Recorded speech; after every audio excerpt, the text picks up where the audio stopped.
நீங்கள் ஒருவருக்கு ஒன்றை வாங்கி கொடுக்கிறீர்கள். அவர் அதை வேண்டுமென்றோ அல்லது கவனக்குறைவாகவோ உடைத்து விடுகிறார். அவர் அதை உங்கள் கண்களுக்கு முன்பாகவே உடைத்து விடுகிறார். அப்பொழுது உங்களுக்கு எப்படி இருக்கும்? நீங்கள் வாங்கி கொடுத்த ஒன்றை அலட்சியமாகவே பார்க்கிறார். எப்பொழுதும் அலட்சியமாகவே நடந்து கொள்கிறார். அதற்கு அவர் நல்ல காரணங்களை சொல்லிக்கொண்டே வருகிறார். இவைகளெல்லாம் உங்கள் கண்முன்னே நடந்து கொண்டு இருக்கிற பொழுது உங்களுக்கு எப்படி இருக்கும்?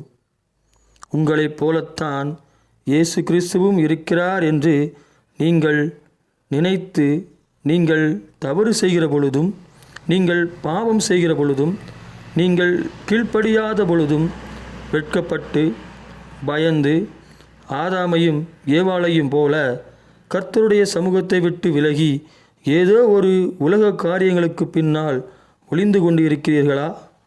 இப்பொழுது ஆதாமே, நீ எங்கே இருக்கிறாய் என்கிற கர்த்தருடைய சத்தம் உங்களுக்கு கேட்கிறதா?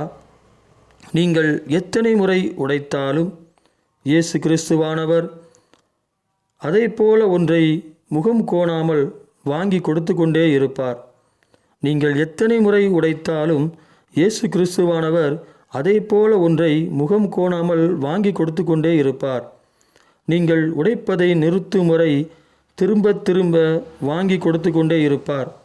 நீங்கள் மனம் திரும்பும் வரை உங்களை மன்னித்து கொண்டே இருப்பார். நீங்கள் மனம் திரும்பும் வரை உங்களை மன்னித்து கொண்டே இருப்பார். நீங்கள் திரும்ப திரும்ப தவறு செய்து இயேசு கிறிஸ்துவை அலட்சியம் செய்தாலும் அவர் உங்களை மன்னிப்பதையும் நேசிப்பதையும் சிறிதும் நிறுத்தப் போவது இல்லை. நீங்கள் திரும்ப திரும்ப தவறு செய்து இயேசு கிறிஸ்துவை அலட்சியம் செய்தாலும் அவர் உங்களை மன்னிப்பதையும் நேசிப்பதையும் சிறிதும் நிறுத்தப் போவதில்லை. நீங்கள் திரும்ப திரும்ப பாவம் செய்தாலும் கீழ்ப்படியாமையாய் நடந்து கொண்டாலும் இயேசு கிறிஸ்து உங்களை மன்னிப்பதையும் நேசிப்பதையும் நிறுத்தப் போவதில்லை. நீங்கள் தவறு செய்பவர்கள் தண்டிக்கப்பட்டால்தான் திருந்துவார்கள் என்கிற நியாயப்பிரமாண எண்ணமுடையவராய் இருக்கிறீர்கள். அப்படியே இயேசு கிறிஸ்துவும் உங்களைப் போலத்தான் எண்ணமுடையவராய் இருப்பார் என்று நினைக்கிறீர்கள். நீங்கள் திரும்ப திரும்ப தவறு செய்தாலும் இயேசு கிறிஸ்து உங்களை மன்னிப்பதை உங்களால் ஏற்றுக்கொள்ள முடியவில்லை. காரணம் என்னவென்றால், உங்களுக்கு விரோதமாய் திரும்ப திரும்ப தவறு செய்பவர்களை உங்களால் மன்னிக்க முடியவில்லை. இல்லையெனில் நீங்கள் மன்னிக்க விரும்பவில்லை. இதுதான் உண்மை. இயேசு கிறிஸ்து உங்களை திரும்ப திரும்ப மன்னிப்பதை ஏற்றுக்கொண்டால் நீங்களும் திரும்ப திரும்ப பிறரை மன்னிக்க வேண்டியதாக இருக்குமே. இதை தவிர்க்க நீங்கள் திரும்ப திரும்ப மன்னிக்கப்பட்டால் அவர்கள் திரும்ப திரும்ப தவறு செய்பவர்கள், தவறு செய்தவர்கள் தண்டிக்கப்பட வேண்டும் என்கிற உங்களுடைய பிரமாணத்தை இயேசு கிறிஸ்துவின் சிலுவைக்கு முன் உயர்த்துகிறீர்கள்.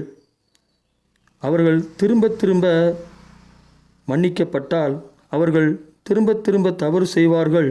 தவறு செய்தவர்கள் தண்டிக்கப்பட வேண்டும் என்கிற உங்களுடைய பிரமாணத்தை இயேசு கிறிஸ்துவின் சிலுவைக்கு முன் உயர்த்துகிறீர்கள். நீங்கள் எப்பொழுதும் எச்சூழ்நிலையிலும் பிறரை மன்னிக்கிற பழக்கத்தை உண்டாக்கி கொள்ளுங்கள். நீங்கள் எப்பொழுதும் பிறரை மன்னிக்க தயாராயிருங்கள். ஏனெனில் உங்களை சுற்றி இருக்கிற அனைவரும் கடவுளுக்கு பயந்து நடக்க வேண்டும் என்கிற எண்ணமுடையவராய் இருப்பதில்லை.